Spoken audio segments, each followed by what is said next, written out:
Hello civil engineers, मेरा नाम है Shazeb. I am professional estimation and costing engineer. आप सब इंजीनियर्स के लिए कॉर्पोरेट ट्रेनर। तो आज का जो हमारा सेशन है इसमें हम कैलकुलेशन करेंगे बीबीएस का फॉर कॉलम्स।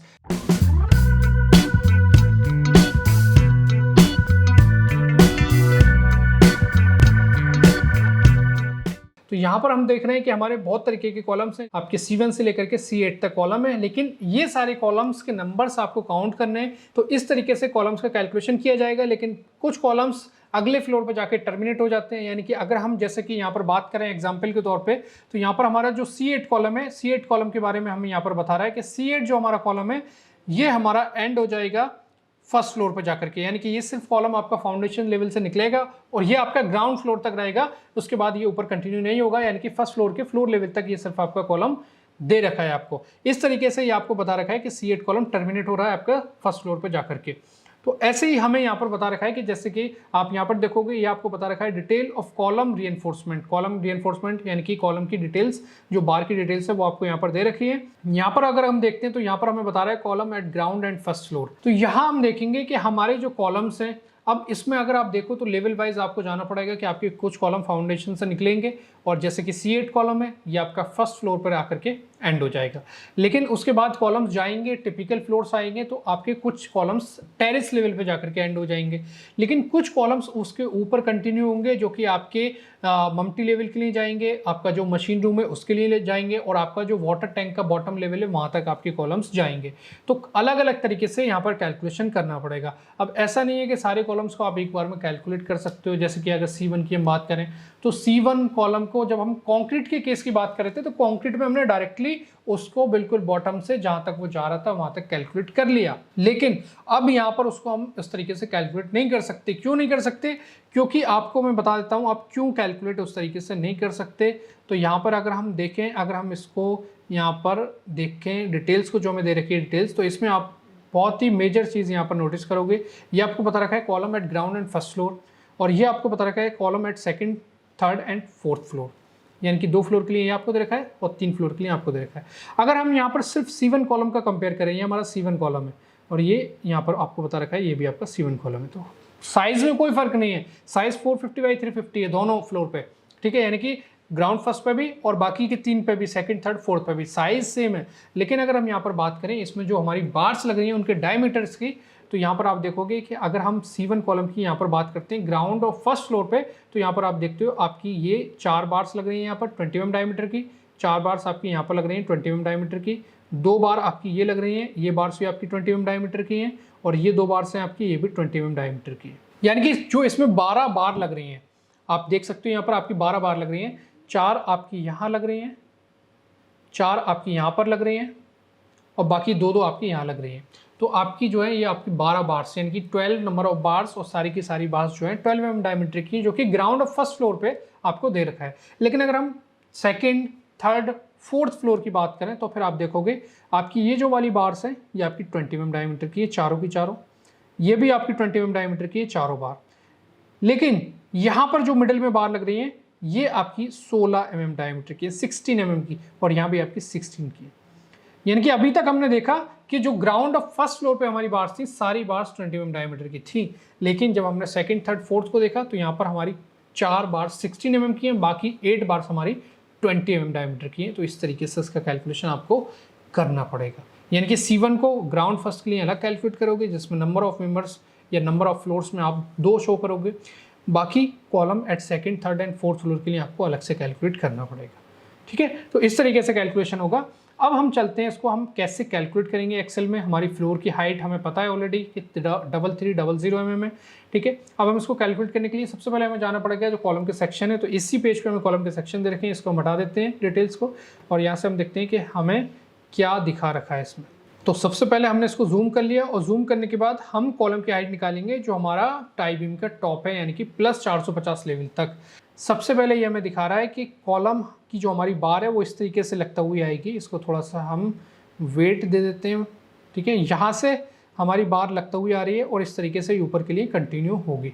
तो अभी हम इस लेवल तक प्लस 450 के लेवल तक निकालेंगे, यानी कि हमारी बार इस तरीके से लगता हुई आ रही है और ऐसे ऊपर जा रही है।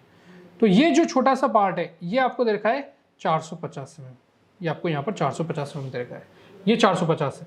अगर यहाँ पर हम बात करें तो यहाँ पर हमें दे रहा है ये 300, लेकिन ये 300 आपकी कॉलम वाली जो वर्टिकल मेन बार है उसके लिए नहीं दे रखा है, ये आपको दे रखा है पेडिस्टल वाली बार, जो कि ऑलरेडी आप कैलकुलेट कर चुके हो। ये 300 में पेडिस्टल वाली बार के लिए, लेकिन 450 आपको दे रखा है यहाँ पर, जो ये कॉलम की बार यहाँ से स्टार्ट होगी लगना और ये ऐसे ऊपर तक जाएगी। तो सबसे पहले तो आपका 450 आ जाता है। इसके बाद हम देखेंगे इस लेवल से, यहाँ से ग्राउंड लेवल से पीसीसी के बॉटम तक हमें दे रखा है 1500 mm, लेकिन जिसमें पीसीसी भी इंक्लूडेड है 100 mm की, तो 100 mm तो हमने माइनस कर दिया। ठीक है, 100 mm माइनस करने के बाद अब हम फुटिंग के बॉटम, अब हम राफ्ट के बॉटम लेवल से यहाँ तक आते हैं तो हमारा मिलता है 1400 mm। लेकिन हमारी जो बार है, जब हमारी बार यहाँ से उठेगी, यानी कि जो इसका वर्टिकल पार्ट है, ये वाला पार्ट की मैं बात कर रहा हूँ, वर्टिकल जो पार्ट है इसका, तो वर्टिकल पार्ट जब उठेगा यहाँ से इस तरीके से, तो वो बिल्कुल राफ्ट के बॉटम से नहीं आएगा, क्योंकि जब पहली बार लगती है तो उसके नीचे कवर लगाया जाता है।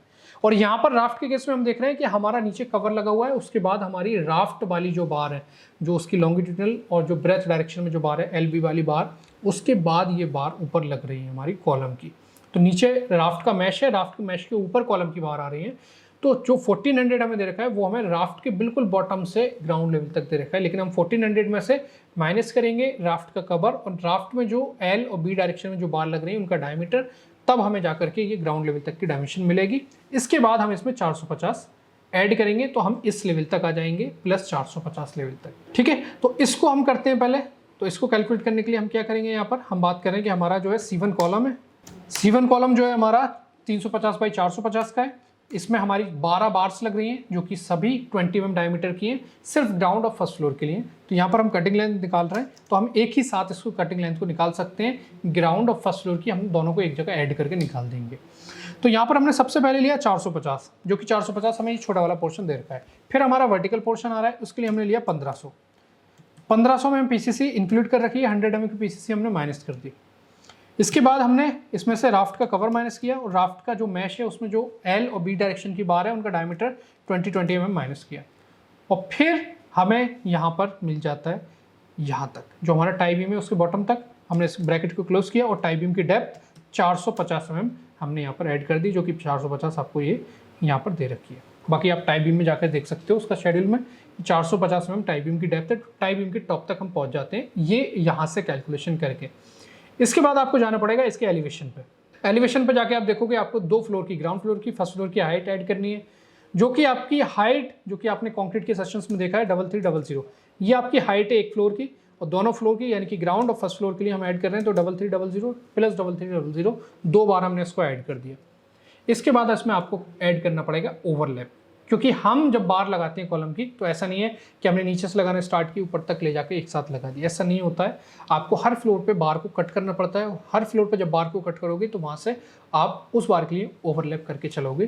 तो अब हम चलते हैं इसके सबसे पहले हम देखते हैं कि हमें किस तरीके से 3300 में ऐड किया, कैसे ओवरलैप आएगा और ओवरलैप की डायमेंशन क्या होगी उसको हम समझते हैं। अब यहाँ पर देखो आप अभी कैलकुलेट कर चुके हो इसको प्लस 450 लेवल, यानी कि प्लिंथ बीम तक इसको कैलकुलेट कर चुके हो। यानी कि आपकी जो नीचे से बार आ रही है ऐसे निकल के, यानी कि जो आपकी नीचे से फाउंडेशन से जो बार आ रही है वो ऐसे निकल करके आ रही है और आप उसको यहाँ तक कैलकुलेट कर चुके हो और ये कैलकुलेशन उसका रहा, ये कैलकुलेशन वहाँ तक हमने कैलकुलेट कर लिया। अब इसके बाद हम इसको कंटिन्यू कर रहे हैं।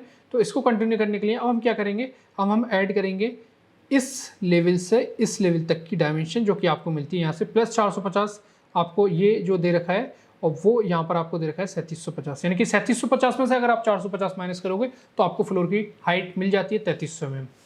फिर 3750 से अगला आपको दे रखा है 7050, यानी कि इसमें से आप 7050 में से 3750 माइनस करो तो आपको फिर से फ्लोर की हाइट मिलती है 3300 mm। तो ये 3300 प्लस 3300 हमने एक जगह ऐड किया, ठीक है, और इसको हमने 2 बार ऐड कर लिया, चाहो आप मल्टीप्लाई बाई 2 कर सकते हो उसको। और फिर इसके बाद हम देखेंगे जब हमारी नीचे से ऐसे कंटिन्यू बार लगता हुई आ रही है, यहाँ से जब हम बार लगाएंगे तो हम ऐसा नहीं है कि डायरेक्टली यहाँ तक हमने बार लगा दी, नहीं, ये गलत तरीका है। इस तरीके से कभी बार नहीं लगती है, आप इस तरीके से नहीं लगाओगे बार, ठीक है। बार कैसे लगेगी आपकी, जो हम यहाँ पर देख रहे हैं कि यहाँ से हमारी बार लगना स्टार्ट होगी तो पहले हम बार को ला के ऐसे मिडिल जोन में ला करके कट कर देंगे, फिर यहाँ से हम ओवरलैप करेंगे और अगले फ्लोर के मिडिल जोन में कट करेंगे, फिर हम यहाँ से ओवरलैप करेंगे बार को और अगले फ्लोर के मिडिल जोन में कट करेंगे।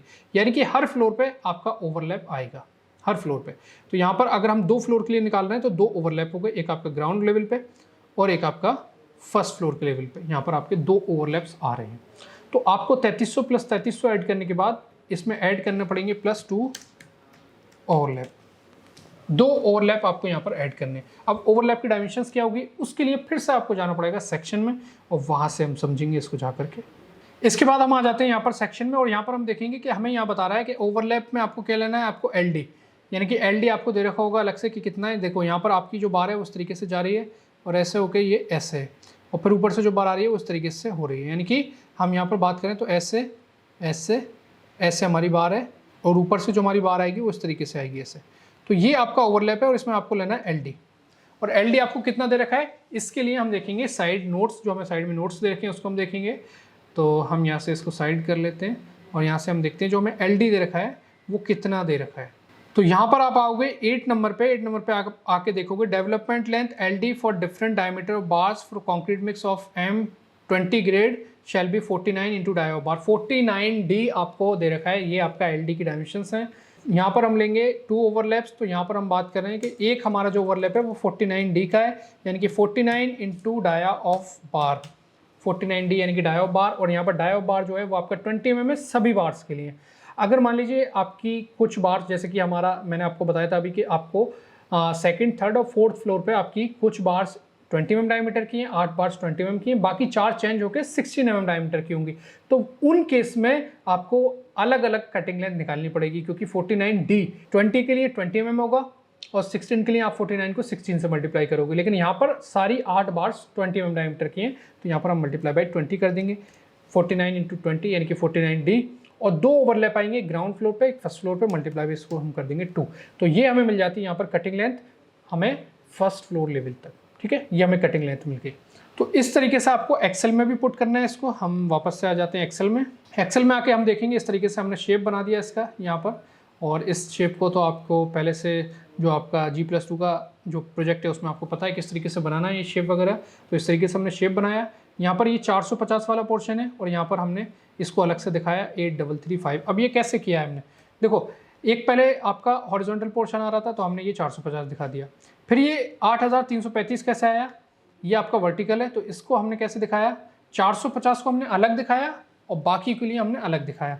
बाकी के लिए हमने क्या किया, वर्टिकल के लिए 1500 लिया, इसमें से PCC माइनस किया और जो हमारी राफ्ट है उसका हमने कवर और उसके दोनों जो बार्स लग रहे हैं L और B डायरेक्शन में उसका डायमीटर, फिर हमने 450 टाई बीम प्लस हमने 3300 यहाँ पर ऐड कर लिया। अब ओवरलैप जो है वो हमने यहाँ पर ऐड नहीं किया है, ओवरलैप हम दिखाएंगे कटिंग लेंथ में, यहाँ पर नहीं दिखाते हैं कभी भी ओवरलैप। तो इस तरीके से ये आपको मिल गया कैलकुलेशन यहाँ पर इसका। यहाँ पर हम देखेंगे नंबर ऑफ मेंबर्स, ये आपके 5 कॉलम्स हैं। ये आपको कैसे पता है, आप जाओगे फाउंडेशन के लेआउट प्लान में, वहाँ से आपको पता चल जाता है कि आपके टोटल 5 कॉलम है C1, जो कि आपने कॉन्क्रीट के केस में भी देखा है 5 C1 कॉलम है, यहाँ पर हमने दिखा दिया। डाया ऑफ बार हमने दिखाया 20 mm। अब सारी बार्स 20 mm की हैं तो यहाँ पर आपका एक ही बार में खत्म हो जाता है 20 mm और नंबर ऑफ बार्स आपके 12। लेकिन अगर मान लो कि आपके कहीं पर 20 आ रहा है कहीं 16 आ रहा है तो फिर आपको यहाँ पर दिखाना पड़ेगा कि 20 mm की इतनी बार्स और फिर नीचे दिखा दोगे 16 mm की इतनी बार्स, जो कि आगे के सेशंस में आप देखोगे। इसके बाद कटिंग लेंथ जब हमने निकाली तो हमने क्या किया, कटिंग लेंथ निकालने के लिए हमने ये 450 को उठाया और ये 8335 को उठाया, यहाँ पर ये हमने C23 C18 ले लिया।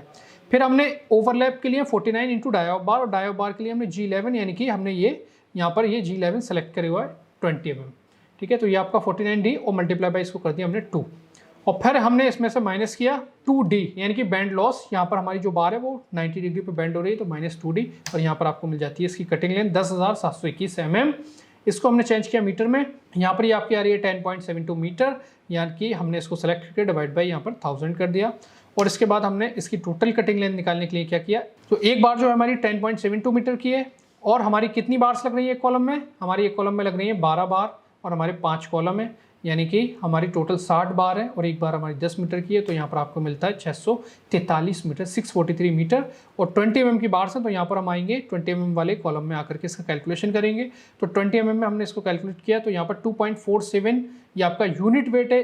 20 mm की अगर बार है 1 मीटर की तो उसका वेट जो होगा 2.47 मीटर होगा और टोटल 643 मीटर है तो यहाँ पर आपको वेट मिलता है 1588 kg, 1588 kg यानी कि 1.5 टन इतना स्टील लग रहा है आपके 5 C1 कॉलम में, सिर्फ आपके फाउंडेशन लेवल से फर्स्ट फ्लोर के लेवल तक, यानी कि ग्राउंड प्लस फर्स्ट। तो इस तरीके से कैलकुलेट किया जाएगा आपका।